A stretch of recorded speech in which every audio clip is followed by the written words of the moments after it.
4.9 million visitors آئے ہیں. 9 million visitors.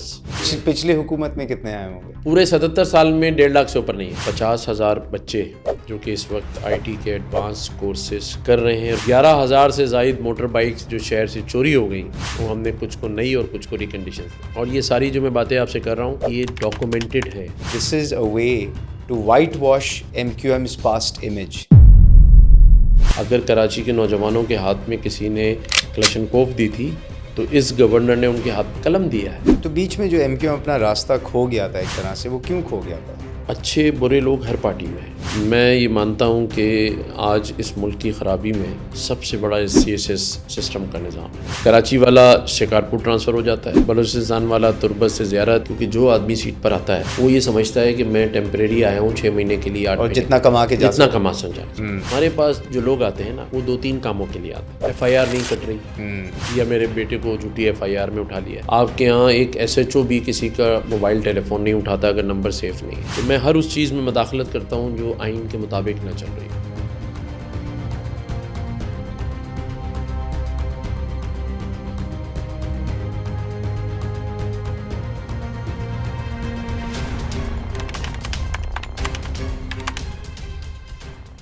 Karachi شہر کی ہسٹری میں پہلی دفعہ گورنر ہاؤس کے اندر تقریباً 5 ملین لوگ ایز وزٹرز آئے اور گئے پچھلے 2-2.5 سال میں، جبکہ پچھلے 77 سال میں 1.5 لاکھ لوگ آ کے جا چکے ہیں. یہ کیسے ہوا؟ یہ سٹوری اور بہت ساری چیزیں ہم سنیں گے سندھ گورنر کامران تیسوری سے، جو آج ہمارے ساتھ ڈیجیٹیلز میں آئے ہیں اور ہم سے کافی ساری چیزیں شیئر کر رہے ہیں کہ اس صوبے کے لیے کیا کیا جا رہا ہے اور اس صوبے کو بہتر کیسے کیا جا رہا ہے. Stay tuned to this episode of Digitals. Governor Sindh Kamran Tessori صاحب، کیسے ہیں آپ؟ جی الحمدللہ. آپ کیسے ہیں؟ ٹھیک ٹھاک ہیں؟ بالکل ٹھیک. پہلے تو بہت بہت شکریہ، آپ نے ٹائم نکالا اور ہمارے پاس آئے گفتگو کرنے کے لیے. آئی نو آپ کا اسکیجول جو ہے 17-18 گھنٹے کا ہے. صبح فجر پہ آپ سوتے ہیں، 10 بجے اٹھتے ہیں. جی بالکل. لیکن پھر بھی آپ نے یہاں ٹائم نکال کے آپ آئے. نہیں، تھینک یو. آپ کا شکریہ، آپ نے بلایا. نہیں بالکل. اب میں آپ سے کچھ 2-3 چیزوں کے بارے میں بات کرنا چاہ رہا تھا. میں نے کہا کہ کچھ ڈسکس کرتے ہیں ان چیزوں پہ. سب سے پہلے تو میں ریکگنائز کروں گا کہ میں نے کہا کہ تھوڑی میں ریسرچ کروں کہ آپ نے پچھلے اپنے دور میں کیا کیا کیا. اور سب سے ایک چیز جو میں نے نوٹس کی، جس کے بارے میں لکھا بھی گیا ہے، اس پہ TV پروگرامز بھی ہوئے ہیں اور نوجوان ہمارے آفس میں نے کہا ہے کہ آپ نے نوجوانوں کے لیے اور IT کے شعبے کے لیے بہت سپورٹ کیا ہے. گورنر ہاؤس کو کھول دیا ہے. آپ نے فلاحی بہبود کا کام بہت کیا ہے، کھانا وغیرہ راشن بانٹا ہے، اور یہ پہلے اس طرح کے کام نہیں ہوئے تھے. تو آپ کے ذہن میں کیا چیز تھی کہ سب سے پہلے یہی آپ نے اپروچ لی یا آپ نے یہ کام شروع کیا؟ اصل میں بسم اللہ الرحمن الرحیم، میں نے یہ دیکھا کہ ہمارے جو لوگ تھے نا، عوام، ان کے ساتھ ایک لفظ ہے نا، ہاتھ ہو گیا ہے. ہاں تو میں نے کہا یار ان کے ساتھ ہاتھ ہو گیا. رائٹ. اچھا ہاتھ کس نے کیا؟ اب اگر اس کا نام لیں تو پبلک جو ہے نا وہ بڑے کامنٹس دیتی ہے کہ جی آپ کیسے بات کر رہے ہیں. لیکن حقیقت اگر آپ نے سننی ہے تو آپ نے الیکشن سے پہلے جب پہلی بار عمران خان وزیر اعظم بنے تو ان کا جو بیانیہ تھا، جو ان کا منشور تھا، تو وہ کہتے تھے کہ جب بھی مجھے وزیر اعظم میں بنا تو سب سے پہلے میں سارے گورنر ہاؤسز کی دیواریں گرا دوں گا. بالکل ایسے رہا. اس میں یونیورسٹیز بنیں گی، اس میں بچے تعلیم حاصل کریں گے، اس میں جو ہے وہ فلاح و بہبود کے کام ہوں گے، دروازے کھلے ہوں گے. اور کوئی دروازہ ہی نہیں ہوگا گورنر ہاؤس کا. ایسے ہی ہے. 50 لاکھ نوکریاں اور 1 کروڑ گھر، یہ ان کا منشور تھا. تو میری فیملی میں بھی بہت سارے لوگوں نے ان کو ووٹ دیا. پہلے جب وہ وزیر اعظم بنے ان کی پارٹی کو ووٹ دیا، اور اس وجہ سے دیا کہ یہ سارے کام بولنے سے بہت اچھے لگ رہے تھے. لوگوں نے بلیو کیا، دعویٰ انہوں نے کیا، اور پورا الحمدللہ اللہ تعالیٰ نے مجھ سے کرا دیا. کیونکہ مجھے یہ سب سننے میں بہت اچھا لگ رہا تھا، لیکن جب میں اس منصب پر آیا 12 ربیع الاول والے دن، تو میں نے وہاں لوگوں سے پوچھا کہ یار مجھ سے پہلے تو PTI کے گورنر صاحب تھے، تو کیا یہاں دروازے کھلے ہوئے تھے؟ کہیں کوئی دیوار مجھے گری ہوئی دکھاؤ. تو انہوں نے کہا کہ سر ایسا تو کچھ نہیں ہوا. بس ایک چیز ہوتی تھی کہ وہ گورنر صاحب روزانہ 4 بجے گولف کھیلنے جاتے تھے. تو میں نے کہا یار لوگوں کے ساتھ ہاتھ ہو گیا ہے. تو پھر یہ اللہ تعالیٰ سے مانگا، اور آج الحمدللہ 4.9 ملین جو ہیڈ کاؤنٹ ہے ہمارے ملٹری سیکٹری آفس کا، جس پر مجھے اعتراض ہے کہ یہ 4.9 نہیں ہے، 5.6 ہے، لیکن کیونکہ وہ ملٹری سیکٹری ہیں اور وہ ہیڈ کاؤنٹ کی بات کرتے ہیں تو 4.9 ملین کو ہم لے لیں. یہ وہ لوگ ہیں جنہوں نے اندر سے آ کے گورنر ہاؤس کو وزٹ کیا ہے مختلف ٹائمنگز پہ، مختلف ہمارے پروگرامز میں. 4.9 ملین وزٹرز آئے ہیں. 9 ملین وزٹرس. اچھا اب آپ دیکھیں پچھلی حکومت میں کتنے آئے ہوں گے؟ پورے 77 سال میں 1.5 لاکھ سے اوپر نہیں ہے.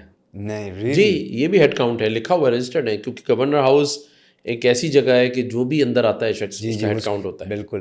تو 1.5 لاکھ لوگ 77 سال میں اور 4.9 ملین صرف آپ کے دور میں؟ صرف 2 سال میں. اور الحمدللہ ہم نے 50,000 بچے جو کہ اس وقت آئی ٹی کے ایڈوانس کورسز کر رہے ہیں. روزانہ 4 سیشن ہوتے ہیں، کبھی 3 سیشنز ہوتے ہیں، اور پھر دوسرے دن نئے بچے ہوتے ہیں. تو آن سائٹ 2 کلاسز ہوتی ہیں ان کی، تو 50,000 بچے پورے ویک کے اندر وہ کرتے ہیں. اور 5 لاکھ سے زائد بچوں نے گورنر ہاؤس میں آ کر آئی ٹی کے ٹیسٹ دیے. تو باقی جو 4.5 لاکھ ہیں وہ آن لائن پڑھ رہے ہیں. پھر ہم نے حیدرآباد میں ٹیسٹ لیے 90,000 بچوں کے، ان کا بھی 50,000 بچوں نے کوالیفائی کر لیا ہے، وہ بھی انشاءاللہ ان قریب کلاسز شروع ہو جائیں گی.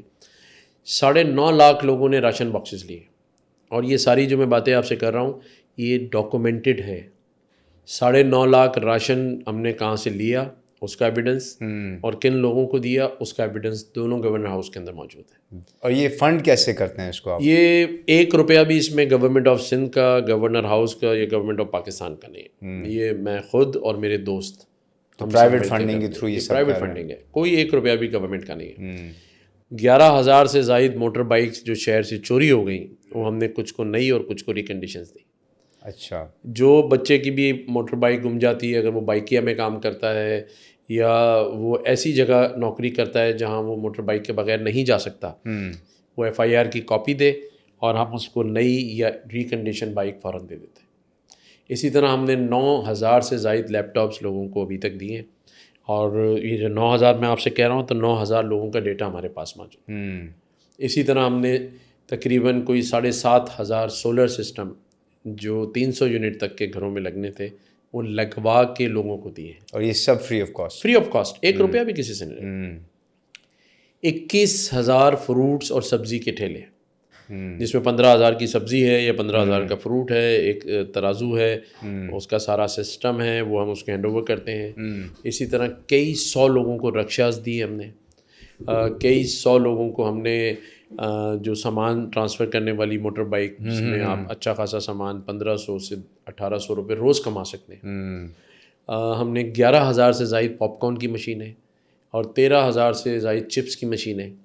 تو چھوٹا کاروبار یعنی کہ ہر چھوٹا انسان کاروبار جو کرنا چاہتا ہے، محنت کرنا چاہتا ہے، رائٹ، وہ آئے اور ہم سے اپنے کاروبار. پھر ہم نے روزگار اسکیم شروع کی کہ اگر کسی کے پاس کوئی بہترین آئیڈیا ہے اور وہ بینک اس کو فائنینس نہیں کر رہا اور وہ فائنینشلی نہیں ہے مضبوط، تو ہم 1 لاکھ سے 1 کروڑ روپیہ اس کو قرض حسنہ دیتے ہیں اور وہ پیسے واپس نہیں لیتے.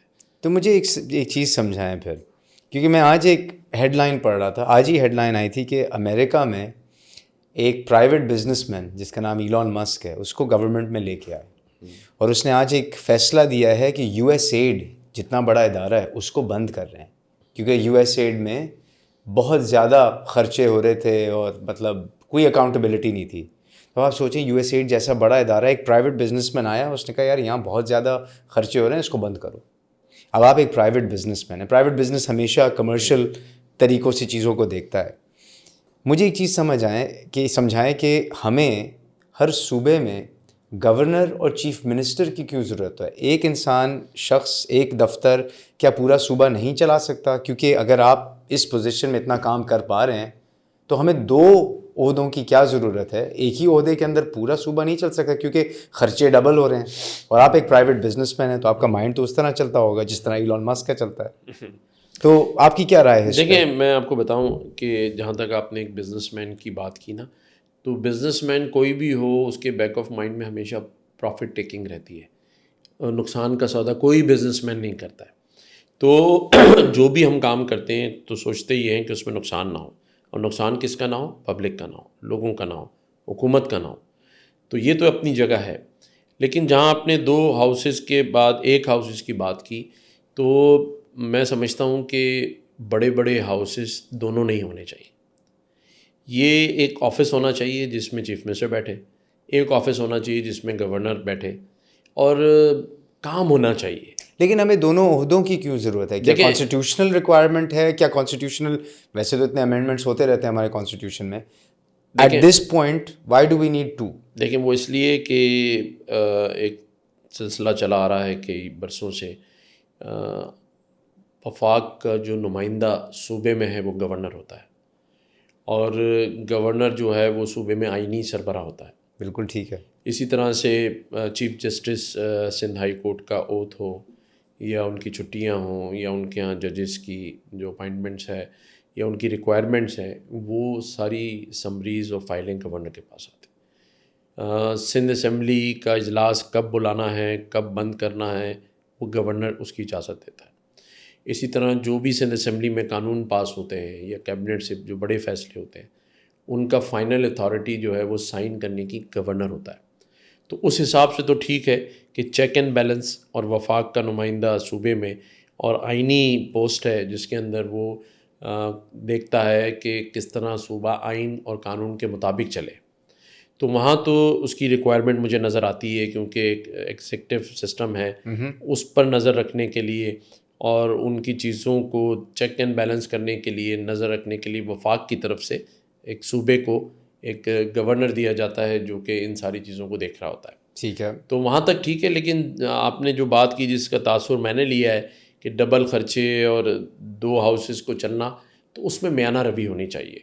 لیکن کیونکہ ایک سلسلہ چلا آ رہا ہے, ہم نے تو یہ کوشش کی کہ جو اسٹاف ہمارے پاس اویلیبل تھا ان کو 3 شفٹوں میں ڈیوائڈ کر دیا, اور تینوں شفٹیں آج گورنر ہاؤس کو چلاتی ہیں, اور گورنر ہاؤس 24 گھنٹے کھلا ہوا ہے. پہلے ایسا نہیں تھا. پہلے کبھی لوگ آتے تھے دوپہر میں 12 بجے اور 3 بجے چلے جاتے تھے. تو سب سے مزیدار پوسٹنگ جو ہوتی تھی, کام نہ کرنا ہو تو گورنر ہاؤس تھی. اچھا. اور آج یہ حالت ہے کہ گورنر ہاؤس کے جو اسٹاف ہیں وہ مجھے لگتا ہے رات کو جا کے آنکھوں سے روتے ہوں گے وہ پوچھتے ہوں کہ گھر والے کیوں رو رہے, وہ کہتے ہو کہ صبح 9 بجے پھر پہنچنا ہے. تو ہم نے تو ان سارے لوگوں کو, پبلک سرونٹ کو اس طرح کی ڈیوٹیز پہ لگا دیا ہے کہ 24 گھنٹے گورنر ہاؤس کا دروازہ کھلا ہوا ہے. 24 گھنٹے وہاں لوگ آتے ہیں اپنے کام لے کر, اپنی پریشانیاں لے کر, اور 24 گھنٹے ہمارا اسٹاف جو ہے ان کے کام کر رہا ہوتا ہے. اور اسی لیے جو ابھی ہمارے پاس ایک کمپلین پارٹ لگا ہوا ہے جو QR سے اسکین کرتے ہیں, تو وہ میرے واٹس ایپ پہ بندے آ جاتے ہیں. ایئرپورٹس پہ لگے ہیں, مختلف SHOs کے پاس جو تھانوں میں, نادرا میں. اب یقین کریں اس کا ڈیٹا میں کل پوچھ رہا تھا اپنے اسٹاف سے کہ ابھی تک جو کمپلین آئی ہیں وہ ڈیٹا ہمارے پاس کتنا آ گیا اس کا ڈیٹا ہے 5.6 ملین. واو. 5.6 ملین لوگوں نے ہمیں کمپلین کی ہے پچھلے 1.5-2 سالوں. اور اس میں ریزالو کی ڈیٹا ہے کہ کتنی ریزالو؟ 70% ریزالوڈ. آپ آئیں, وزٹ کریں, ہمارے پاس سارا ڈیجیٹلائز ہے, ایک ایک چیز کمپلین آتی ہے, اسکین ہوتی ہے. ہم کچھ نہیں کر رہے ہیں, کمپیوٹر آپ کو ڈیٹا خود بتا رہا ہے. تو 70% کیوں ہے یہ آپ میرے پاس دیکھیں. ہمارے پاس جو لوگ آتے ہیں نا, وہ 2-3 کاموں کے لیے آتے ہیں. FIR نہیں کٹ رہی, یا میرے بیٹے کو جھوٹی FIR میں اٹھا لیا ہے, یا تھانے میں بٹھا لیا ہے, نادرا سے ہمارا ID کارڈ نہیں بن رہا, پانی نہیں آ رہا, بجلی کٹ گئی ہے, بجلی کا بل زیادہ آ گیا ہے, یا مجھے پڑوسی تنگ کر رہا ہے, یا میرے پاس روزگار نہیں ہے. یہ وہ کمپلینز ہیں جو ہمارے یہاں اداروں میں مختلف لوگ سننے کے لیے تیار نہیں ہیں. آپ کے یہاں ایک SHO بھی کسی کا موبائل ٹیلی فون نہیں اٹھاتا اگر نمبر سیف نہیں ہے. آپ کے یہاں کوئی بھی شخص کسی بھی ادارے میں چلا جائے بڑے افسر سے نہیں مل سکتا. کوئی مجھے بتا دے کہ وہ گیا اور وہ DC کے کمرے میں چلا گیا. کوئی مجھے آپ بندہ بتا دیں جو گیا ہو وہ SHO یا SSP کے پاس چلا گیا. یہ پورے صوبے میں واحد ادارہ ہے گورنر ہاؤس جس کا دروازہ کھلا ہوا ہے, اور جیسے ہی وہ اندر آتا ہے تو ہمارے پاس 17 گریڈ 18 گریڈ کے آفیسرز بیٹھے ہوئے ہیں. اور سب سے بڑی بات یہ کہ تہجد کے ٹائم پہ 2 بجے رات کو میں خود جاتا ہوں گیٹ کے اوپر, اور میں خود 2 گھنٹے کھڑا رہتا ہوں. تو آپ دیکھیں کہ جو آفیسرز ہمارے کھڑے ہیں وہ آتا ہے, ان سے ملتا ہے, اور آپ یہ سوچیں کہ وہ آ کے یہ بتاتا ہے کہ میرا بیٹا اس وقت تھانے میں بیٹھا ہے. اور پھر جب گورنر ہاؤس کا ٹیلی فون رات کے 4 بجے جب جاتا ہے اس تھانے میں, تو آپ سوچیں کہ جو آنے والا شخص ہے جو کمپلین لے کر آیا ہے اس کو کتنی بڑی ایک ہمت اور امید ملتی ہے کہ جہاں مجھے کوئی نہیں پوچھ رہا تھا وہاں میرے لیے, میرے بیٹے کے لیے گورنر ہاؤس سے فون گیا, گورنر کا ٹیلی فون گیا. اور پھر ظاہر ہے جب گورنر ہاؤس کا فون جاتا ہے تو جو آفیسرز ہیں یا جو ڈیوٹی افسرز ہیں وہ سنتے ہیں اس بات کو, اور ہم تو سیدھی میرٹ کی بات کرتے ہیں. ہم کہتے ہیں اگر اس نے کچھ کیا ہے تو آپ ثبوت کے ساتھ آ جائیں, اور اگر آپ اس کو بلا وجہ اٹھا کے لے آئیں تو اس کو چھوڑ دیں. تو وہ ریلیف لوگوں کو ملتا ہے.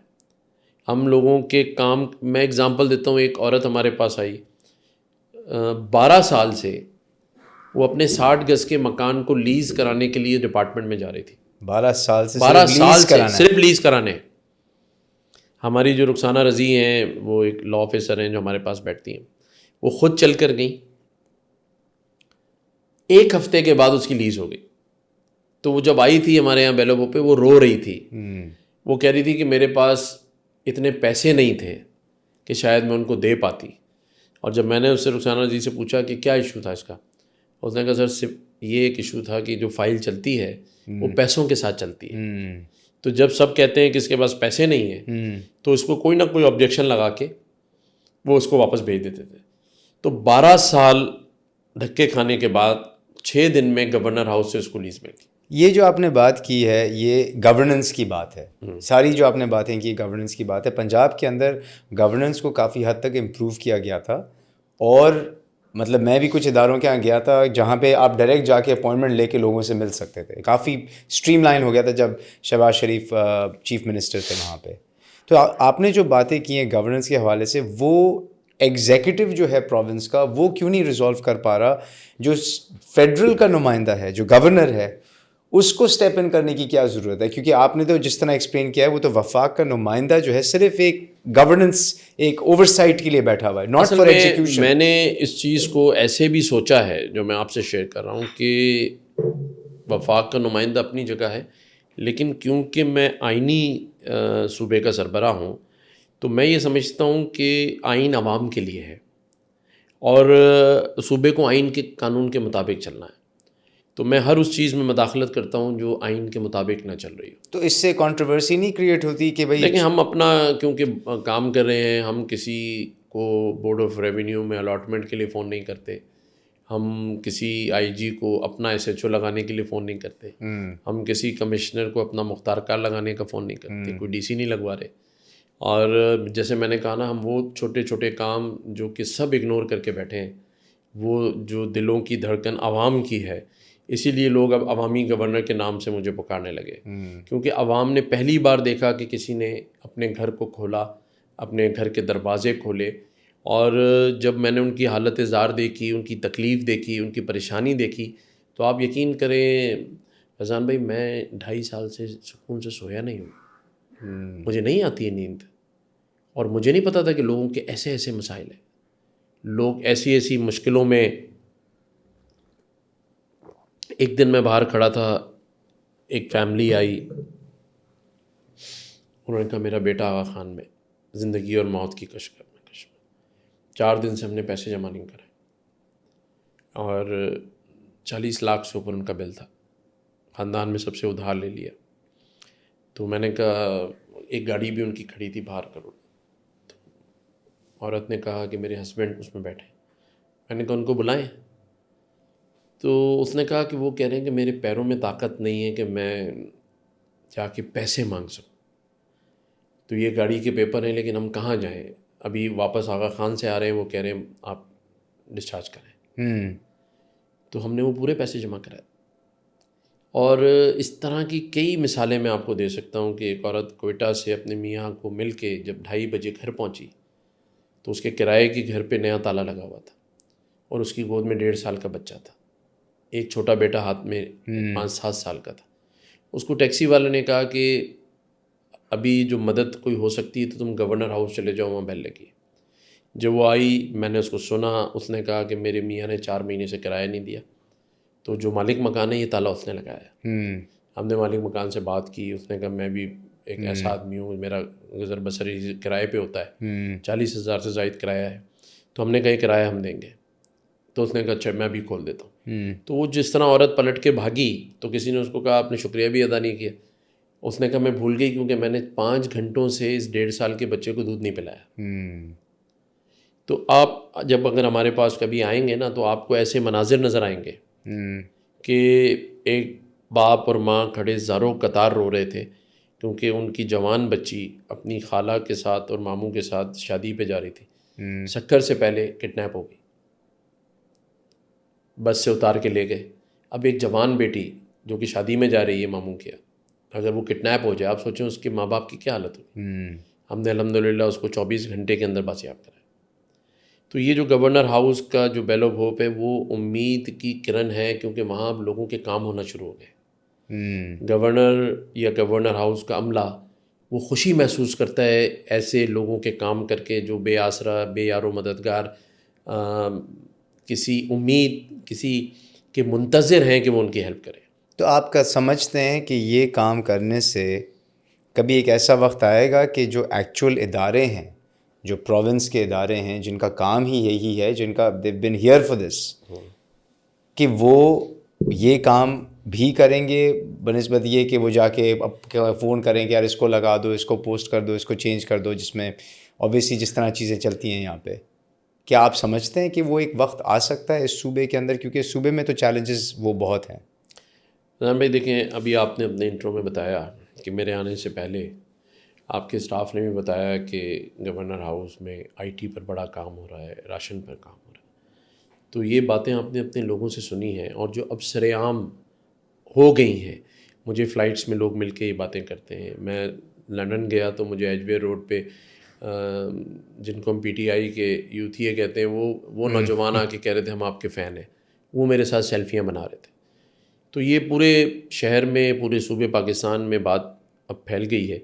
مجھے یہ امید ہے کہ جب ہمارے کاموں کی باتیں ان لوگوں تک پہنچیں گی تو انہیں بھی وہ راستہ نظر آئے گا اور ان کے لیے مشکل پیدا ہو جائے گی کہ جب لوگ ان کو یہ کہیں گے کہ دیکھیں گورنر ہاؤس میں تو یہ ہو رہا ہے جیسے آپ کی بات ہے, تو آپ کیوں نہیں کر رہے. ایک تو مجھے اس دن کا انتظار ہے کہ وہ خود سے اس کام پر آئیں. دوسرا میرا یہ ہے کہ دیکھیں ہم کسی کو تنقید کر کے سیاست میں ایک دوسرے پہ بلیم گیم ہوتا ہے, لوگ سمجھتے ہیں کہ سیاسی طور پہ ایک دوسرے کو بات کریں, لیکن میں یہ سمجھتا ہوں کہ سب کو اپنے اپنے حصے کا کام کرنا چاہیے. ہم اپنے حصے کا کام کر رہے ہیں, جو ہمارا کام نہیں ہے وہ بھی کر رہے ہیں. اور میرا ایک اس کے پیچھے ایک بہت بڑا موٹیو ہے, اور وہ کیا ہے کہ دیکھیں اوورسیز پاکستانی جو باہر رہ رہے ہیں ان کے بچے جو ہیں وہ سمجھتے ہیں پاکستان ایک کرپٹ سیاستدانوں کی جگہ ہے. پاکستان میں لا اینڈ آرڈر نہیں ہے. جو آپ کے پڑوسی ملک بھارت کے لوگ باہر رہتے ہیں, ہمارے لوگوں کے, پاکستانیوں کے نیبر ہیں, وہ کہتے ہیں آپ کے یہاں تو یہ اسکینڈل آج ہم نے دیکھا, یہ دیکھا. تو ان بچوں کے ذہن میں یہ بیٹھ گیا ہے کہ شاید پاکستان میں سارے جو آفیسرز ہیں یا سارے پولیٹیشنز ہیں سب رشوت لیتے ہیں. ہم نے اس کی بنیاد اس گورنر ہاؤس کی ایسی ڈال دی ہے کہ یہاں کوئی کرپشن کا زیرو ہمارے پہ کوئی الزام نہیں ہے الحمدللہ. 2.5 سالوں میں ہم نے لوگوں کو یہ دکھایا ہے کہ گورنر ہاؤس نظریہ ضرورت کے تحت نہیں کھلا ہوا. پہلے صرف نظریہ ضرورت کے تحت کھلتا تھا, اپنا سائن کیا یا تو کوئی ترامیم کر دی یا حکومت ہٹا دی. آج کا گورنر ہاؤس نظریہ خدمت پہ کام کر رہا ہے. ہم نے یہ دکھایا کہ گورنر ہاؤس بھی خدمت کر سکتا ہے بغیر بجٹ کے, بغیر فائنینشیل سپورٹ کے. اور دنیا میں یہ تاثر دیا ہے اپنے پاکستانی بہن بھائیوں کو کہ آپ اس گورنر ہاؤس کی مثال بھارت والوں کو دے سکتے ہیں, انڈیا والوں کو اور ملکوں کو دے سکتے ہیں کہ آئیں آ کر دیکھیں کہ ایک گورنر ہاؤس ہے جس میں ایک بیل لگی ہوئی ہے جسے بیل آف ہوپ کہتے ہیں, اور وہ کوئی بھی رنگ کرے وہ گورنر ہاؤس میں اندر جا سکتا ہے. گورنر ہاؤس 24 گھنٹے خدمت کر رہا ہے. گورنر ہاؤس میں یونیورسٹی بنی ہوئی ہے جہاں ایڈوانس آئی ٹی کے کورسز ہو رہے ہیں اور بالکل فری مفت ہیں. اور آج جو بچے وہاں موجود ہیں وہ کوئی $1200 کما رہا ہے, کوئی بچی ہماری $1800 کما رہی ہے, اور جو آئے بغیر موٹر بائک کے تھے وہ بائک پر آ گئے, جو بائک پر آ گئے وہ گاڑیاں خرید رہے ہیں, اور جو پرانے کرایوں کے گھروں میں رہتے تھے وہ اب جہاں بکنگ ہو رہی ہیں پروجیکٹس میں اس میں پیسے جمع کرا رہے ہیں کہ اب ہمارا اپنا گھر ہوگا. تو یہ دکھائیں, اور یہ نظر آ رہا ہے لوگوں کو کہ واقعی گورنر ہاؤس. ابھی آپ دیکھیں جس دن نیو ایئر نائٹ تھی تو دنیا بھر میں آپ نے دیکھا کہ ہم ٹی وی کھول کے دیکھتے ہیں کہ دنیا بھر سے فائر ورکس ہو رہے ہوتے ہیں. ہمارے یہاں شام سے چل رہا تھا کہ جی نمائش چورنگی پہ دھرنا ہو رہا ہے اور شیلنگ ہو رہی ہے, لیکن گورنر ہاؤس نے ایک میسو فائر ورکس کیا جس کا انٹرنیشنل میڈیا نے کوریج دیا ہمیں، اور وہ یہ تھا کہ 49 منٹس لگاتار گورنر ہاؤس نے دنیا کے بہترین فائر ورکس میں سے فائر ورکس کیا. تو یہ سافٹ امیج پاکستان کا ہم نے کریٹ کرنے کی کوشش کی اور کر رہے ہیں ہم. اسی طرح 14 اگست پہ ہم نے کراچی میں گورنر ہاؤس کے دروازے عاطف اسلم کے پروگرام کر کے کھولے، جہاں عاطف اسلم عوام کے لیے کھلا ہوا تھا. عوام کے لیے تھا. 1.5 لاکھ لوگ گورنر ہاؤس کے اندر تھے اور اتنے ہی لوگ اس کے اطراف میں تھے. باغ جناح میں ہم نے اسکرینز لگائیں، ایوان صدر روڈ پہ لگائیں. تو عاطف اسلم، ارشد ندیم اس وقت گولڈ میڈل جیت کر آئے تھے، وہ عوام کے سامنے تھا. اور وہ اسٹیج ایسا تھا کہ جہاں عاطف اسلم لوگوں کو ہاتھ سے چھو کے ہاتھ لگا رہے تھے، اور یہ عوام تھی. یہ اس میں آپ کو پتہ ہے ہمارا جو انویٹیشن کارڈ تھا وہ کیا تھا؟ انویٹیشن کارڈ تھا کہ کوئی بھی شخص جس کے ہاتھ میں چھوٹا بڑا یا بیچ کی صورت میں پاکستانی فلیگ ہوگا وہ آ سکتا ہے گورنر ہاؤس. تو آپ دیکھیں کہ ہم نے 14 اگست کی سیلیبریشن ہو گئی کس طرح سے ہم نے کی. اسی طرح سے جو ہے وہ ہم نے 6 سپٹمبر کی جو ہے وہ تقریبات کو منعقد کیا. اور اس کے ساتھ ساتھ آپ دیکھیں کہ چاہے گرو نانک کی برتھ ڈے سیلیبریشن ہو، دیوالی، ہولی ہو، کرسمس ہو، یا کوئی ساری مائنورٹیز کو بھی آپ سے ان سب کو ہم نے گورنر ہاؤس میں ان کے تہواروں کو منا کر ان کے ساتھ کھڑے ہو کر ان کی سیلیبریشنز کی. اور اسی طرح ہمارے تمام علماء کرام، تمام فقہ کے لوگ، جب ذاکر نائک صاحب آئے تو 4 دن گورنر ہاؤس میں تمام مسلک اور فقہ کے لوگوں کو ایک ساتھ ایک ہی اسٹیج پر بٹھانا، یہ ہماری کامیابی ہے. اسی طرح بزنس کمیونٹی کے لیے ہم نے سیل بنائے ہوئے کہ کہیں آپ کو کوئی NOC نہ مل رہی ہو، کوئی رشوت مانگ رہا ہو، آپ گورنر ہاؤس آ جائیں، ہمارا ایک آفیسر آپ کی اپائنٹمنٹ بھی کرائے گا، آپ کی NOCs بھی دلوائے گا، اور آپ کو کوئی پیسے نہیں دینے کسی کو. تو اس میں ایک آبزرویشن ہے میری، آپ نے MQM جوائن کیا ایٹ اے ٹائم جب MQM کی ریپوٹیشن بڑی ڈیفیکلٹ تھی، ٹھیک ہے، فار مینی ریزنس. MQM کو جوائن کرنے کے بعد پھر MQM کے اندر بہت سارے ٹرانزیشنز آئے، بہت سارے چیلنجز آئے، اور ایونچولی آپ ایک MQM کے نمائندے کی حیثیت سے گورنر بنے. تو آج یہ جو ساری باتیں آپ نے کی ہیں، کوئی یہ بھی انٹرپریٹ کر سکتا ہے کہ this is a way to whitewash MQM's past image, کہ MQM کا ایک پرانا امیج تھا جس کو سب کو پتہ ہے کہ چیلنجز کیا تھے اس صوبے کے اور شہر کے اندر، اور اب یہ 2 سال کے اندر آپ نے یہ ایفرٹس کی ہیں کہ یہ امیج کو وائٹ واش کر دیں تاکہ ایک نیا MQM نظر آئے. Is that the case? دیکھیں، یا تو ایسا تھا نا کہ اس چیز کی ضرورت نہیں تھی اور ہم نے کر دی، لوگوں کو روزگار بھی ملا ہوا تھا اور لوگوں کے مسائل بھی بڑی حد تک حل ہو رہے ہوتے، تو چلیں یہ لگتا کہ ہم نے کسی پرپس کے لیے کیا. میں نے جیسے آپ کو بتایا کہ اللہ تعالیٰ نے مجھے 12 ربیع الاول والے دن اس منصب پر بٹھایا، تو میں نے اسی دن اپنے اللہ تعالیٰ سے یہ وعدہ کیا تھا کہ میں جو بھی کروں گا اللہ کی رضا کے لیے کروں گا. اور اس میں وہ پارٹی کا کوئی رول نہیں ہے. میں اسی پر آتا ہوں کہ دیکھیں، میں نے جو یہ 50,000 بچے پڑھا رہا ہوں نا، آپ آئیں ہماری یونیورسٹی کو وزٹ کریں. بالکل. ابھی کراچی یونیورسٹی نے یہ ایگریمنٹ سائن کیا ہے کہ جتنے بچے وہاں سے پڑھ رہے ہیں ان کو ڈپلوما سرٹیفکیٹ کراچی یونیورسٹی دے گی، اور ان کی پوری فیکلٹی نے آ کے وہاں پہ MOU سائن کیا ایگریمنٹ، اور پھر وہاں خالد عراقی صاحب نے اسپیچ بھی کی. تو میں اس دن خالد مقبول صدیقی صاحب وہاں بیٹھے تھے ساتھ، تو میں ان کو دکھا رہا تھا کہ خالد بھائی دیکھیں یہاں چاروں طرف پاکستان کا فلیگ لگا، یہاں کوئی MQM پاکستان کا فلیگ نہیں ہے. وہاں ان بچوں کو میں نے MQM پاکستان کے بارے میں نہیں بتایا، میں نے ان کو پاکستان کے بارے میں بتایا. اور وہاں ساری قومیت کے لوگ پڑھتے ہیں. ہم نے جس نے ایڈمیشن میرٹ پہ پاس کیا، وہ چاہے وہ سندھی ہو، پنجابی ہو، گلگتی ہو، پختون ہو، مہاجر ہو.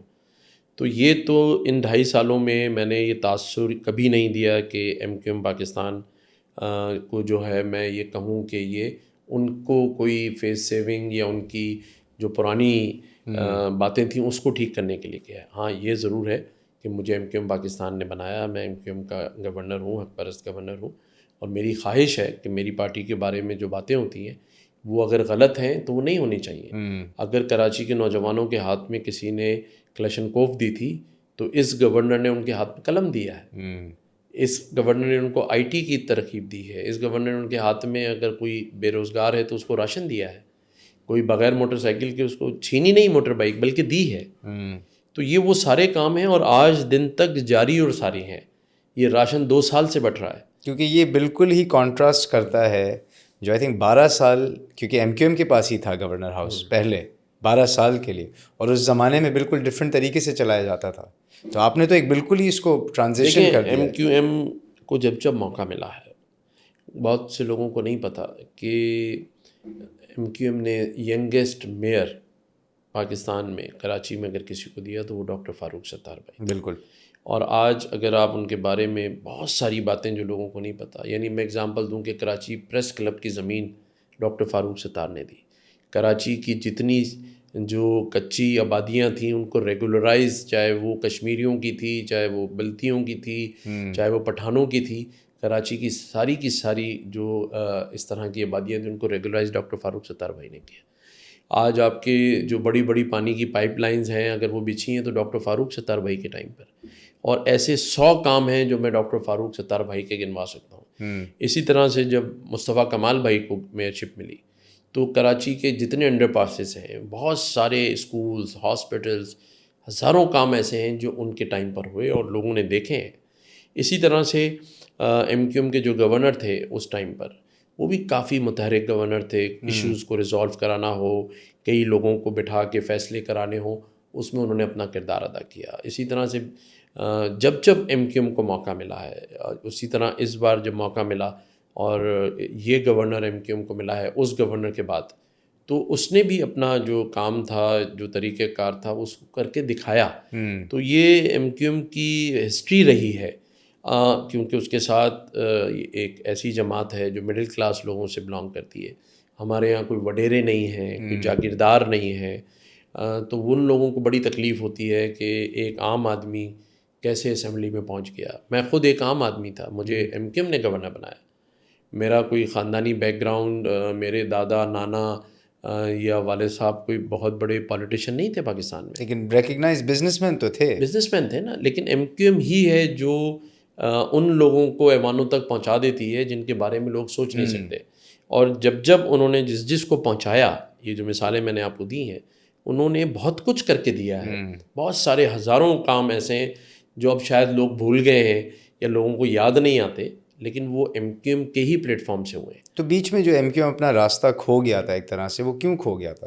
دیکھیں، کھونے کی بات نہیں ہے. میں سمجھتا ہوں کہ اس بار ایک نئی ایم کیو ایم آپ کو نظر آئے گی، پہلے جیسے 86 میں ہوتی تھی. اور اسی لیے شاید آپ کو میں بتاتا چلوں کہ ہم نے جس شناخت کے بارے میں 77 سالوں سے ایک مہاجر قوم اردو اسپیکنگ منتظر تھے کہ جہاں اس ملک میں سبھی کی ثقافتیں منائی جاتی ہیں، سبھی کو ان کی ثقافتوں پہ ان کے پروگرام منعقد کیے جاتے ہیں، وہاں مہاجر قوم کا جو مہاجر ثقافت ڈے تھا وہ کبھی نہیں منایا گیا تھا.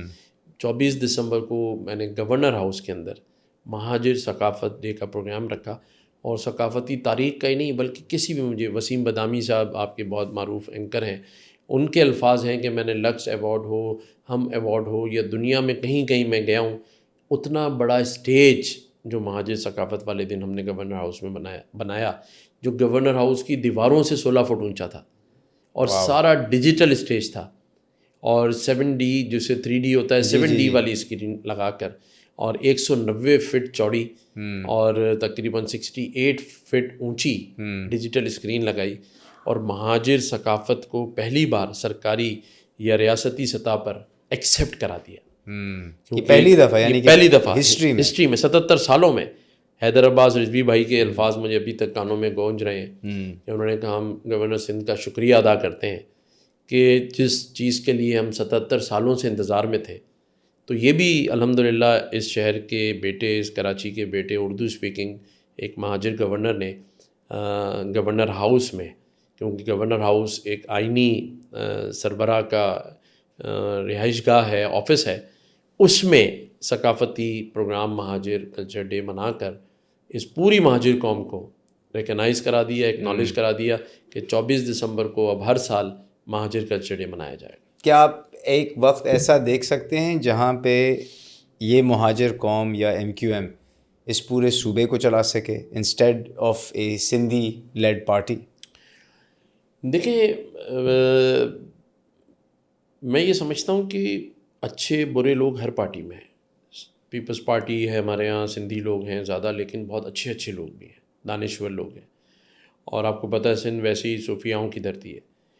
لیکن کراچی سے بلانگ کرنے والی پارٹی MQM پاکستان، جیسے میں نے آپ کو مثالیں دیں ڈاکٹر فاروق ستار کی، مصطفیٰ کمال بھائی کی، باقی لوگوں کی، اور پاکستان بننے کے بعد جو ہمارے آباء و اجداد آئے اور اس وقت کے جو فیڈرل سیکرٹریز جنہوں نے پاکستان کو چلایا، اور لیاقت علی خان کی میں مثال دے سکتا ہوں، باقی لوگوں کی بہت ساری مثالیں ہیں کہ جو کراچی سے جن کا تعلق تھا، اردو اسپیکنگ تھے، انہوں نے پاکستان کو چلانے میں جو کردار ادا کیا ہے اور جو ان کی خدمات رہی ہیں، اور آج بھی. تو میں سمجھتا ہوں کہ اگر ہمیں صوبہ چلانے کا بھی موقع اگر دیا گیا تو یہ میں آپ کو بڑے یقین سے کہہ سکتا ہوں کہ جو مظلوم سندھی بھائی ہے ہمارا، وہ ہمیشہ یہی ڈیمانڈ کریں گے کہ MQM پاکستان سے کسی کو وزیر اعلیٰ سندھ بنایا جائے. کیونکہ میں یہ سمجھتا ہوں کہ بہت عرصے سے میں یہ سمجھ رہا تھا کہ شاید یہ موقع دے دیا جائے گا ایک بار، لیکن ابھی تک نہیں ملا. ابھی تک ہسٹری میں MQM کا کوئی وزیر اعلیٰ نہیں رہا. نہیں، کبھی نہیں رہا. ایک ایسے صوبے میں جہاں پہ مہاجر بیٹھے ہوئے ہیں، وہاں کا وزیر اعلیٰ کبھی بھی MQM کا نہیں رہا. کبھی نہیں آیا. اس کی کیا وجہ ہے؟ میں سمجھتا ہوں کہ جو پارٹیاں جیتتی رہی ہیں یا جیتتی ہیں ان کے پاس اکثریت ہے، اور سینسس ہم سمجھتے ہیں صحیح نہیں ہوا. جہاں ہماری آبادی کا تناسب 50% پہ ہو، اور پھر اس کے بعد ظاہر ہے ایک اکثریتی پارٹی کو جس کے نمبر گیمز پورے ہوں گے اسی کو اقتدار منتقل ہوگا. تو ایسا ہم یہ دیکھتے ہیں کہ کچھ ادارے کافی ساری چیزوں میں انوالو ہو جاتے ہیں اور کچھ چیزوں کو بہتر بھی کر دیتے ہیں، تو کیا وہ ادارے سینسس میں انوالو ہو کے صحیح نمبرز کو سامنے نہیں لا سکتے؟ دیکھیں، اس بار تو کوشش کی نا، اداروں نے بڑی سپورٹ کی، اور اسی لیے 2.25 کروڑ تک نمبر یہ بازیاب ہو گیا. لیکن جس دن 3 کروڑ ہو جائے گا میں اس دن سوچوں گا کہ لیکن اس وقت تک دیر ہو چکی ہوگی، کیونکہ اس وقت تک وہ نمبر 4 کروڑ پہ پہنچ چکا ہوگا. ہم 1.25 کروڑ پیچھے ہیں، لیکن کوشش ہے کہ نمبر حاصل کریں، میرٹ پر حاصل کریں، اور یہ ضروری بھی ہے تاکہ لوگوں تک ان کا جو وسائل ہیں وہ پہنچ سکے. آج آپ کا NSC ایوارڈ بھی آپ کو آپ کی جو مردم شماری ہے اس کے حساب سے ملتا ہے. تو وہ نمبرز بڑھیں گے تو ہمیں ہمارا حصہ ملے گا. لیکن کہیں سیاسی مسائل ہیں، کہیں سرکاری مسائل ہیں، لیکن کوشش یہ ہے کہ ان چیزوں سے انشاءاللہ تعالیٰ اس صوبے کو، اس شہر کو آزاد کریں. اور میری یہ کوشش ہوگی کہ میں ہر وہ کام کروں جس سے صوبے کے لوگوں کو اطمینان ہو، روزگار کے مواقع حاصل ہوں، صحت سبھی کے لیے ہونی چاہیے، اور اچھی صحت کے جو ہاسپٹلز ہیں وہ بہت ضروری ہیں. مطلب 3 کروڑ کی آبادی کے شہر میں جو ہاسپٹلز ہیں وہ نہ ہونے کے برابر ہیں. اچھی یونیورسٹیز نہیں ہیں، ایک آدھ یونیورسٹی ہے جس میں سرکاری سطح پہ NAD یا کراچی یونیورسٹی، ایسی بہت ساری یونیورسٹیز کی ضرورت ہے جن کا معیار بہت اچھا ہو. ایسے بہت سارے ہاسپٹلز کی ضرورت ہے. اسکولز پہ میں ہمیشہ بات کرتا ہوں کہ ہم ہائر ایجوکیشن کمیشن کو بڑا سپورٹ کرتے ہیں، بڑا پیسہ دیتے ہیں. میرا یہ ماننا ہے کہ ہائر ایجوکیشن کمیشن ان لوگوں کو سپورٹ کرتا ہے یا پالش کر رہا ہے جو آلریڈی پالش ہوئے ہوئے. وہ یونیورسٹی میں جو پہنچ گیا اس کو آپ پالش کر رہے ہیں. آپ کو ضرورت ہے پرائمری ایجوکیشن کمیشن بنانے کی.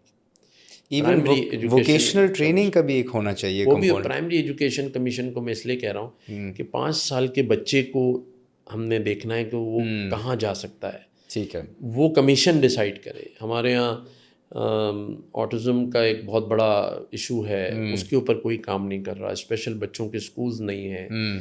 وہ بچے جو اس چیز کا شکار ہوتے ہیں وہ فائنڈ آؤٹ نہیں ہو سکتے. تو آپ کہہ رہے ہیں کہ شروع سے ایک بچے کو ایک ٹریک پہ ڈال دیا جائے. 5 سال پہ ڈالنا ہے. جب وہ یونیورسٹی پہنچ گیا یا وہ میٹرک سے نکل گیا، او لیول کر لیا، اس کے بعد اس کو آپ ٹھیک نہیں کر سکتے.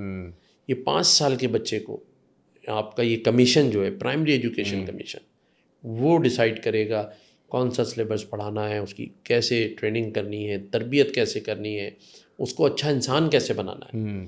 جب ایک ایج سے آپ گزر جاتے ہیں، نہ آپ اس کو اچھا انسان بنا سکتے ہیں، نہ اس کو آپ کوئی تعلیم اور ہنر دے سکتے ہیں. یہ 5 سال سے 8 سال کی ایج کے درمیان بچوں کی حفاظت کرنی ہے. بالکل ایسے معاشرے میں ان کا کیا مقام ہونا چاہیے وہ دیکھنا ہے. آپ دیکھیں معاشرتی برائیاں جنم لے رہی ہیں، چھوٹے بچے اغوا ہو جاتے ہیں، ان کے ساتھ زیادتیاں کر رہے ہوتے ہیں لوگ. یہ سب کیا ہے؟ یہ جو زیادتی کرنے والے لوگ ہیں یہ اس نظام میں 5 سال اور 8 سال میں ہم نے پکڑنے تھے. کچھ لوگوں کو سائیکولوجیکل پرابلمس ہوتی ہیں, وہ ماں باپ چھپا لیتے ہیں کہ کہیں خاندان میں کوئی یہ نہ کہے یہ پاگل ہے یا یہ سائیکو ہے, تو وہ چھپاتے رہتے ہیں اور وہ بچہ اسی نظام میں بن کے پھر وہ ایک دن آتا ہے کہ وہ قصور جیسا واقعہ جس میں 100 بچوں کو جاوید اقبال جیسے شخص نے مرڈر کر دیا, تو یہ جاوید اقبال اسی نظام سے اوپر گیا. اگر اس جاوید اقبال کو 5 سال کی عمر میں 8 سال کی عمر میں یہ کمیشن فائنڈ آؤٹ کر لیتا تو اس کا بر وقت علاج ہو سکتا تھا. تو یہ ساری چیزیں ہیں جو کہ معاشرے کو ٹھیک کرنے کے لیے, میں یہ سمجھتا ہوں کہ اس معاشرے میں تربیت کا بہت بڑا فقدان ہے. تربیت بہت ضروری ہے. ہم کوشش کر رہے ہیں کہ گورنر ہاؤس میں یہ انیشیٹو بھی شروع کریں کہ جو ماں باپ ہیں جو ایک ایج پر ہوں گے ان کی تربیت کی ضرورت ہے تاکہ وہ اپنے بچوں کی تربیت کر سکیں. ہمیں پولیس کی تربیت کی ضرورت ہے کہ وہ اپنے شہریوں کے ساتھ کس طرح پیش آئے.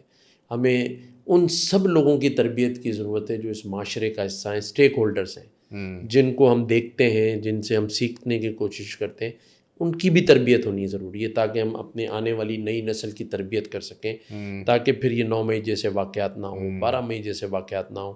لوگ اپنے ہی املاک کو آگ لگا دیں, اپنے ہی سگنلز توڑ دیں, اپنی بسوں کو آگ لگا دیں. یہ دنیا میں اب کہیں نہیں ہوتا. احتجاج کا ایک طریقہ کار ہوتا ہے, لیکن کیونکہ تربیت نہیں کی گئی ہے, ہمیں ایک ایسی چیز کے پیچھے لگا دیا گیا ہے جہاں ہم اپنے ہی ہاتھ سے سوشل میڈیا پر بیٹھ کر اپنی افواج کے خلاف بات کر رہے ہوتے ہیں, اپنی فورسز کے خلاف بات کر رہے ہوتے ہیں, یہ سوچے سمجھے بغیر کہ اگر آج یہ کمزور ہو گئیں تو پھر ہمارا حال بھی فلسطین کی طرح ہوگا, عراق کی طرح ہوگا, لبنان اور شام کی طرح ہوگا. آج کم از کم ایک مضبوط افواج کی وجہ سے ہماری سرحدیں محفوظ ہیں. ہم معاشی طور پہ کمزور ہیں لیکن ہم سرحدی طور پہ کمزور نہیں ہیں, کیونکہ آج کچھ بھی کرنے کے باوجود پڑوسی ملک انڈیا, بھارت ہم سے 1 انچ زمین نہیں لے سکا. تو اس میں اگر میں 2 چیزیں پوچھوں گا. ایک تو آپ نے ماشاءاللہ سے اتنا کچھ ریکگنائز کیا ہے کہ اس ملک کے ساتھ کر سکتے ہیں, جبکہ آپ ایک صوبے کے لیٹس سے وفاق کے نمائندے ایک صوبے کے لیے, کیا آپ کی ایسپریشن ہے کہ ایک دن آپ اس ملک کے وزیر اعظم بنیں؟ دیکھیں, میرا تو یہ ماننا ہے کہ میں نے تو کبھی یہ بھی نہیں سوچا تھا کہ میں صوبے کا گورنر بنوں گا, لیکن اب بن گئے ہیں تو اب انسان پھر اگلا سوچتا ہے نا. میں سمجھتا ہوں کہ یہ سب آپ کے پیدا ہونے سے پہلے اللہ تعالیٰ نے آپ کے مقدر میں لکھا ہوتا ہے, اور کوئی کسی کا مقدر نہیں چھین سکتا, بدل نہیں سکتا. جو اللہ نے لکھ دیا وہی ہونا ہے. اور لیکن پھر بھی ایک دل کے اندر ہوتی ہے نا کہ اب میری یہ خواہش ضرور ہے کہ مجھے اللہ تعالیٰ موقع دے جس میں اختیار بھی ہو, جس میں ایگزیکٹو پاور ہو, تاکہ میں لوگوں کے لیے وہ کام کر سکوں. دیکھیں, میں آج لوگوں کو IT پڑھا رہا ہوں, تو ایگزیکٹو پاور فار ایگزامپل یعنی کہ چیف منسٹر ہو گیا یا پرائم منسٹر ہو گیا. میں اسی بات کو اس طرح سے کہتا ہوں کہ دیکھیں, آج میں IT کروا سکتا ہوں, راشن دے سکتا ہوں, لیکن میں روڈ راستے نہیں بنوا سکتا, میں ہاسپٹلس, کالجز, یونیورسٹیز نہیں بنوا سکتا. لیکن اگر مجھے یہ ایگزیکٹو پاور ملے گی تو میں پہلا کام اس صوبے میں یا اس ملک میں جو کروں گا وہ یونیورسٹیز بنواؤں گا. تو مجھے ایک بات بتائیں, لیٹس سے آپ کو ایگزیکٹو پاور مل گئی, رائٹ, آپ نے ہی پوائنٹ آؤٹ کیا تھا کہ ایگزیکٹو پاور کے اندر سب سے پہلے جو چیزیں ہوتی ہیں کہ اس کی پوسٹنگ ادھر کرا دو, اس کو ادھر لگا دو, آپ وہ چیز کو پریونٹ کیسے کریں گے اگر آپ کو ایگزیکٹو پاور؟ دیکھیں, مجھے اگر ایگزیکٹو پاور ملی تو سب سے پہلے میں اس ملک کا جو CSS کا نظام ہے, DMG والا جو CSS پاس ہوتا ہے, اسے ختم کر دوں. اس کو ریپلیس کس سے کریں گے؟ دیکھیں, میں یہ مانتا ہوں کہ آج اس ملک کی خرابی میں سب سے بڑا اس CSS سسٹم کا نظام ہے. وجہ یہ ہے کہ دیکھیں, ایک آدمی نے, آپ نے بہت سارے لوگوں کے جو بیوروکریٹس ہیں 20 گریڈ میں, 22 گریڈ میں, آپ نے سنا ہوگا ڈاکٹر فلانا, اب وہ ڈاکٹر ہے. اگر آپ ان سے پوچھیں کہ آپ ڈاکٹر کیوں لگاتے ہیں تو وہ کہے گا کہ جی میں نے MBBS کیا تھا. ایسے 12-14 سال اس نے آپ کی MBBS کی تیاری کی, میڈیکل میں اپنی سیٹ ضائع کی, لی, اور پھر اس کو کسی دوست نے کہا کہ یار تم CSS کے ایگزام میں بیٹھ جاؤ. اس نے 6 مہینے پڑھا, ذہین تو تھا, کوئی انجینئر تھا, کوئی ڈاکٹر تھا, کوئی دوسرا تھا, اور وہ پاس ہو گیا اور وہ اسسٹنٹ کمشنر بن گیا. ٹھیک ہے.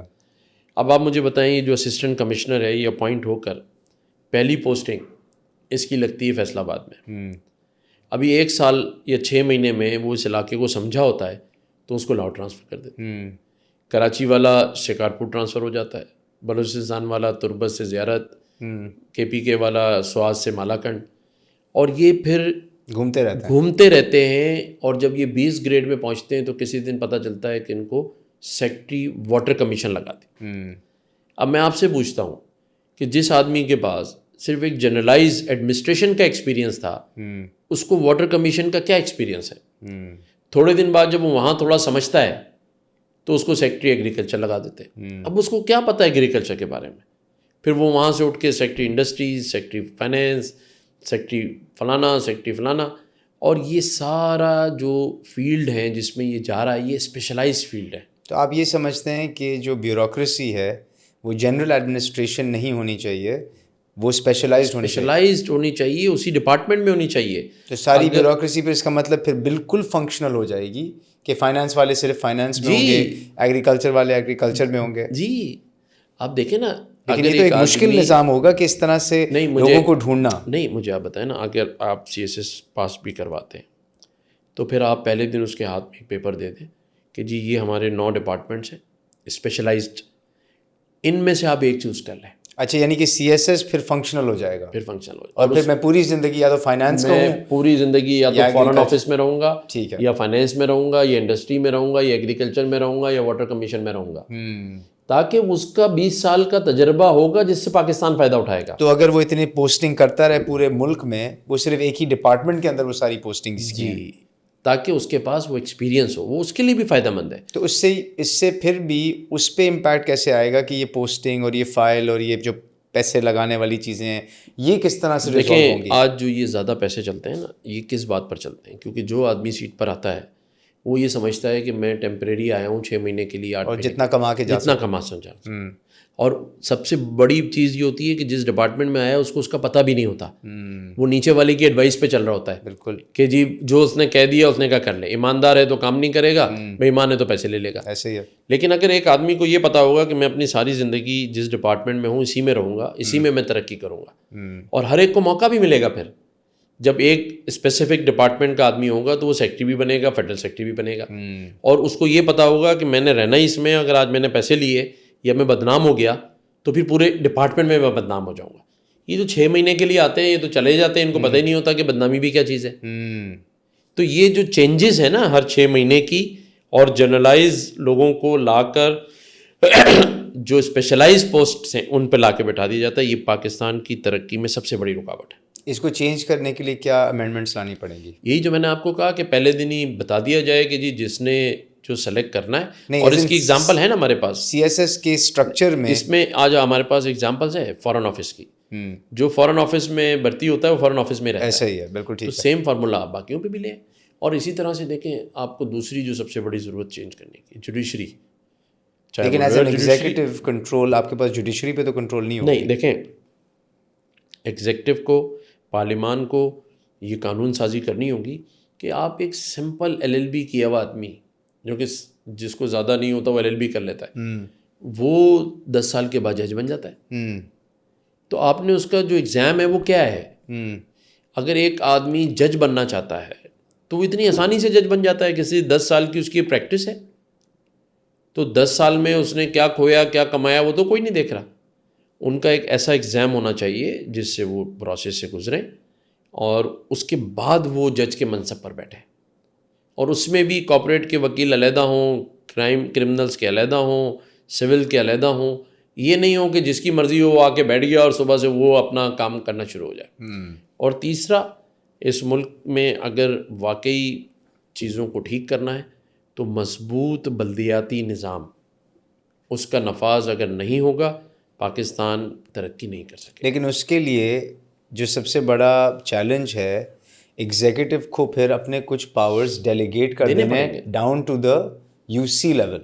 دیکھیں عام آدمی کا کام صرف UC میں ہے، اس کو نہیں پتہ آپ کا چیف سیکرٹری کون ہے، اس کو صرف یہ پتہ ہوتا ہے کہ میرا کونسلر کون ہے، میرا SHO کون ہے، میرا مجسٹریٹ کون ہے، میرا ٹریفک والا کون ہے. تو آپ یہ پاورز دینے کو تیار ہیں؟ 100% دے دینی چاہیے. لیکن پھر وہ کنٹرول کیسے رہے گا؟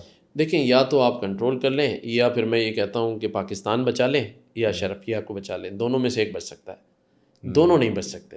تو اب تک یہ سندھ کے اندر اتنا اور کراچی کے اندر اتنا بڑا پرابلم کیوں رہا ہے؟ کیونکہ یہاں سب کو پتہ ہے کہ انفراسٹرکچر، یہی جو مسائل ہیں کیونکہ یہ نظام یہاں نہیں چل پا رہا ہے, یہاں پہ کیوں نہیں چل پا رہا ہے؟ دیکھیں یہ میں آپ کو فیضان بھائی آج بتا کے جا رہا ہوں اور وعدہ کر کے جا رہا ہوں, جس طریقے سے ہم چل رہے ہیں, جس طریقے سے گورنر ہاؤس فعال ہے, جو کام کبھی ہسٹری میں نہیں ہوئے ہم کر رہے ہیں, انشاءاللہ تھوڑا بہت مجھے ٹائم ملا نا تو یہ کر کے ضرور جاؤں گا کہ لوگوں کو شعور آ جائے گا, اور پھر لوگ نہیں جانے دیں گے اپنے وسائل ہاتھ سے. لوگوں کو اتنا شعور دے دیں گے کہ لوگ اپنے علاقے کے لوگوں سے, ایم پی ایس سے, ایم این اے سے, منسٹروں سے ڈیمانڈ کر کے وہ کام کروائیں گے, اور یہ شہر, یہ صوبہ ترقی کرے گا. بہت پوٹینشل ہے, بہت وسائل ہیں, کئی ہزار ارب روپیہ ہمیں ملتا ہے, کئی ہزار ارب ہم جنریٹ کرتے ہیں, کئی ہزار ارب ہم ضائع کر رہے ہیں, کئی ہزار ارب کرپشن میں جا رہا ہے, لیکن یہ سب جمع ہو کے یہیں لگے گا, اور وہ دن دور نہیں ہے, کیونکہ جو کچھ ہم کرتے جا رہے ہیں, لوگوں کو شعور دیتے جا رہے ہیں, اب لوگوں کو سمجھ آتا جا رہا ہے. آپ اس شہر کے, میں گاڑی میں جا رہا ہوتا ہوں, مجھے موٹر سائیکل سے لوگ ہاتھ ہلا رہے ہوتے ہیں, مجھے فیملیز بیٹھی ہوئی میری بہنیں ہاتھ ہلا رہی ہوتی ہیں. میں ابھی جس شادی پہ سے آ رہا ہوں, وہاں جو باہر جو ویلے والے بوائز کھڑے ہوتے ہیں, آپ یقین کریں وہ اپنے فونوں سے نکال کے مجھ سے کہہ رہے تھے تصویر بنائیں. تو یہ بڑی اچھی جذباتی قوم ہے, یہ جانتی ہے یہ سب میرے ساتھ کیوں ہو رہا ہے, کیونکہ کام بول رہا ہے. ذرا اچھا آپ کام کریں, وہ سارے لوگ پیار کرنے لگ جاتے ہیں. تو میرا ایک کام یہ بھی ہے کہ میں لوگوں کو شعور دلاؤں گا, ان کا حق دلاؤں گا, حق کی بات کروں گا, شہر کے, صوبے کے حقوق کی بات کروں گا, اور برائیوں کو خاتمے کے لیے کام کریں گے اور اچھائیوں کو اجاگر کریں گے. اور یہ میں نے مشن بنا لیا ہے اپنا. کیا آپ سمجھتے ہیں کہ کراچی کے لوگ ابھی بھی اٹھ کے بولنے کے لیے تیار ہیں, کیونکہ تھک گئے ہیں کراچی کے شہری جو ہیں نا, مطلب پٹ گئے ہیں ان کو ابھی جو آپ نے بولا نا, ہاتھ ہو گیا ان کے ہاتھ ہو گیا ہے. اور میں اس پہ ہمیشہ وہ شعر کہتا ہوں کہ ایک عمر سے فریب سفر کھا رہے ہیں ہم, ایک عمر سے یعنی 77 سالوں سے فریب سفر کھا رہے ہیں ہم, ایک عمر سے فریب سفر کھا رہے ہیں ہم, معلوم ہی نہیں کہ کدھر جا رہے ہیں. تو ہم نے سمت بتانی ہے کہ کہاں جانا ہے, اور وہ ہم بتائیں گے, بتا رہے ہیں. اور پھر اگر ٹھان لیں, عزم کر لیں, تو بھی شاعر کہتا ہے کہ جب اپنا قافلہ عزم و یقین سے نکلے گا, جب اپنا قافلہ عزم و یقین سے نکلے گا, جہاں سے چاہیں گے یہ رستہ وہیں سے نکلے گا. تو ہم رستہ نکال سکتے ہیں, ہمیں عزم کرنا ہے, ہمیں ایک ہونا ہے. ہمیں ڈیوائیڈ کر دیا گیا ہے ذہنی طور پہ. ہم میں ہمیشہ اپنی اسپیچز میں کہتا ہوں کہ یہ مت سوچو کہ کہہ کون رہا ہے, نہیں تو ڈیوائڈ کس نے کیا, یہ سوچو کہ کہہ کیا رہا ہے. اگر اچھی بات میں کر رہا ہوں تو اس کو سمجھو. اور یہ جو ڈیوائیڈ ہو گئے نا معاشرتی طور پہ, سیاسی طور پہ, فرقوں میں, قومیتوں میں, ہر چیز میں تو ہم ڈیوائیڈ ہیں. اس کی who is the owner or the reason for that division؟ ہم سب, ہم نے وقت کے ساتھ ساتھ ان سب چیزوں کو جگہ دی. آج ہم کہتے ہیں کوئی پی ٹی آئی کا ہے, کوئی ایم ڈی ایم کا ہے, کوئی پیپلز پارٹی کا ہے. ایک گھر میں 3 ڈیوائیڈ ہو گئے. کوئی پاکستانی نہیں ہے, نہیں ہے نا. اب دیکھیں آپ کو بلوچی ملیں گے, اور اب تو میں اپنی اسپیچز میں کہتا ہوں, آپ اس وقت پنجاب کے کسی پنجابی سے پوچھ لیں, آپ اور ہم مل کے روک کے پوچھ لیتے ہیں کہاں کے رہنے والے ہو, تو کہے گا کہ جی میں سیالکوٹ کا ہوں. دوسرا کہے گا میں لاہور کا ہوں. تیسرا ملے گا کہے گا میں فیصل آباد کا ہوں. بلوچستان میں آپ پوچھیں کوئی کوئٹہ کا ہے, کوئی زیارت کا ہے, کراچی میں کوئی لاڑکانہ کا ہے, کوئی نواب شاہ کا ہے, کوئی کراچی کا ہے, کے پی کے میں کوئی سوات, کوئی مالاکنڈ. اس وقت آپ کو پروونس کے بھی لوگ نہیں مل رہے, وہ یہ کہ میں کے پی کے کا ہوں, میں پنجاب کا ہوں, میں سندھ کا ہوں. اس حد تک ہم ڈیوائیڈ ہو گئے. لیکن کراچی والا ہمیشہ کہتا ہے میں کراچی کا ہوں, شہر کا آئیڈینٹی رکھتا ہے. پاکستان والا چاہیے, ہمیں چاہیے جو کہے کہ میں پاکستانی ہوں. جیسے ایک ترک, پوچھ کے دیکھ لیں اس سے آپ, سینہ ایسے کر کے کہتا ہے میں ترک ہوں. چائنیز کہتا ہے میں چائنیز ہوں. انڈینز بھی یہی کرتے ہیں, ہندوستانی ہیں. اسی طرح ملئی جو ہے وہ ملئی کہتے ہیں اپنے آپ کو, حالانکہ وہاں چائنیز بھی ہیں, دوسرے لوگ بھی ہیں. ہم نے اپنے آپ کو پاکستانی کہنا چھوڑ دیا. What is the one thing an executive needs to do, یعنی کہ پرائم منسٹر یا chief what ever it is, that will help build this identity? One thing. دیکھیں ایک چیز جو میں سمجھاؤں جو ہو سکتی ہے وہ یہ ہے کہ پہلے ہم اس چیز کو اپنے لوگوں کے ذہنوں میں ڈالیں کہ وطن، یہ ملک کتنی مشکلوں سے ملا ہے، کتنی قربانیاں دینے سے ملا ہے. اس سے محبت کرنا سکھائیں. ہمیں اس سے محبت ختم ہو گئی ہے. لیکن اس لیے محبت ہمارے ختم ہوئی ہے نا دلوں کیونکہ میں لوگوں نے نفرتیں ڈالی. بٹ آلسو بیکاز لوگوں کو کچھ ملا نہیں ہے ملک سے. نہیں دیکھیں، قوموں کو ضرور نہیں ہوتا کچھ ملے. قوم ملک بناتی ہیں قربانیوں سے. یہ لینے سے نہیں ملتا، یہ دینے سے ملتا ہے. ہم قربانی دینا سیکھیں، ہم اپنے ملک کے لیے قربانی دیں، اپنی ہر چیز کی قربانی کے لیے تیار ہوں، تب ملک سے محبت ہوتی ہے. لیکن اس کا میں کاؤنٹر آرگیومنٹ یہ کہوں گا، فار ایگزامپل اگر میں امریکہ کو دیکھوں، امریکہ میں لوگ امریکن کیوں بولتے ہیں؟ کیونکہ ان کو ملک بہت کچھ دیتا ہے. مطلب آپ کو بزنس وہاں کھڑا کرنا ہے، آپ کو لونز ملتے ہیں، آپ ایک چھوٹا بزنس لٹرلی ایک ہفتے میں جا کے کھڑا کر سکتے ہیں. آپ کی ایک آئیڈینٹی ہے، آپ کو پروونسز میں ایجوکیشن مل رہی ہے، آپ کو سڑکیں مل رہی ہیں، آپ کو سینیٹیشن مل رہی ہے، آپ کو ساری بیسکس فراہم ہو گئی ہیں، تو آپ نے ایک آئیڈینٹی کریٹ کر لی ہے. یہاں پہ 77 سال میں لوگ اس وقت بھی قربانی دی پارٹیشن کے وقت، اور 77 سال سے قربانی دے رہے ہیں کہ یار ہمیں کچھ مل جائے. اور آج کل کے نوجوان جو آج پیدا ہو رہے ہیں، ان کو تو ان کی فیملیز میں شاید وہ لوگ بھی نہیں رہے جنہوں نے اس وقت قربانی یا پارٹیشن کی قربانی دیکھی ہو. وہ تو آج کی قربانیاں دیکھ رہے ہیں. تو یہ وقت کب ختم ہوگا کہ قربانیاں ہم بس قربانیاں دینا چھوڑ دیں اور ملک بھی ہمیں کچھ دے، تاکہ ہم اس کے ساتھ آئیڈینٹیفائی کریں کہ یار یہ میرا ملک ہے، اس نے مجھے یہ سب کچھ دیا ہے. رضوان بھائی، ملک کی قدر اگر پوچھنی ہے اور آزادی کی قدر اگر پوچھنی ہے تو آج 5 فروری ہے جہاں ہم بیٹھے ہیں. مقبوضہ کشمیر کے کشمیریوں سے پوچھیں کہ انہیں نہ روڈ چاہیے، نہ راستے چاہیے، نہ تجارت چاہیے. وہ کہتے ہیں صرف آزادی مل جائے. آج اگر آزادی اور ملک کی قدر پوچھنی ہے تو فلسطین کے ان لوگوں سے پوچھیں غزہ کے، جو آج کہتے ہیں سب کچھ لے لو لیکن آزادی ایک دے دو. آزادی دے دو، اپنا ملک دے دو. میں یہ سمجھتا ہوں کہ ضرور آپ کی بات ٹھیک ہے کہ ہر ملک میں رہنے والا وسائل اس ملک کے چاہتا ہے جہاں اس کے بچوں کو اچھے اسکول، اچھے روڈ راستے، اچھا روزگار ملے. لیکن ہم جس مشکلوں میں پھنسے ہوئے معاشرتی اور معاشی مسائل میں، جہاں دشمن طاقتور ہے اور ہم کمزور ہیں، اس جگہ پر سب سے پہلا کام ہوتا ہے اپنے ملک کی عزت، اس کا وقار اور اس کی مضبوطی. مجھے ڈر جو لگ رہا ہے کہ جو آج ہم ہمارے اس ملک کے نوجوان سوشل میڈیا پہ بیٹھ کر ایک واحد ادارہ جسے ہم افواج پاکستان کہتے ہیں اس کو کمزور کر رہے ہیں. آج ہم اپنی سرحدوں کو کمزور کر رہے ہیں، اور آج ہم سب کچھ اس ملک نے دیا ہے ہمیں. آج ہم جو کچھ بھی ہیں، آج دنیا میں جو اچھے ڈاکٹرز ہیں وہ پاکستان نے بنائے ہیں، یہاں سے میڈیکل کر کے گئے ہیں. آج جو بڑے بڑے بزنس مین جا کے باہر کام کرتے ہیں وہ اس ملک نے بنائے ہیں.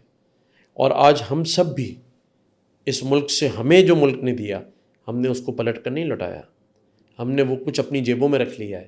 اس لیے یہ ملک کمزور ہو گیا ہے معاشی طور پہ، معاشرتی طور پہ. لیکن اگر ہم صرف ایک دفعہ اس ملک سے محبت کریں، اس ملک کے اندر ایک قوم بن کر، ایک پاکستانی بن کر سوچیں، تو میں سمجھتا ہوں کہ ہم بہت کچھ کر سکتے ہیں، بہت کچھ ہو سکتا ہے. یہ شہر، جس شہر میں بیٹھا ہوں اور آپ بیٹھے، اس شہر میں صرف جو خیراتی ادارے ہیں، جس میں سیلانی ٹرسٹ 35 ارب روپے اسی شہر سے ملتے ہیں بانٹنے کے لیے اس کو. یہی JDC 32 ارب روپے، عالمگیر، فیضان مدینہ 35 ارب روپے، 20 میں جی اس کے نام دے سکتا ہوں جو کئی 100 ارب روپیہ. نہیں، یہ آپ کی بات صحیح. یہاں پہ SRB کے چیئرمین آئے تھے، سندھ ریونیو بورڈ کے. انہوں نے مجھے نمبر کوٹ کیا، تو انہوں نے کہا تھا کہ سندھ کے اندر جتنا اپنا فلاحی بہبود پہ ڈونیشنز دی جاتی ہیں وہ ٹیکس سے زیادہ ہے. ہاں، ٹیکس زیادہ ہے، ٹیکس سے 4 گنا زیادہ ہے جی. تقریباً. تو اس کا مطلب ہمارے ملک کے اداروں پہ ٹرسٹ ختم ہو گیا ہے. لیکن یہ ادارے جو ان پہ ٹرسٹ ہے، ان پہ ٹرسٹ ہے نا، تو اس کا مطلب ہے سب کچھ.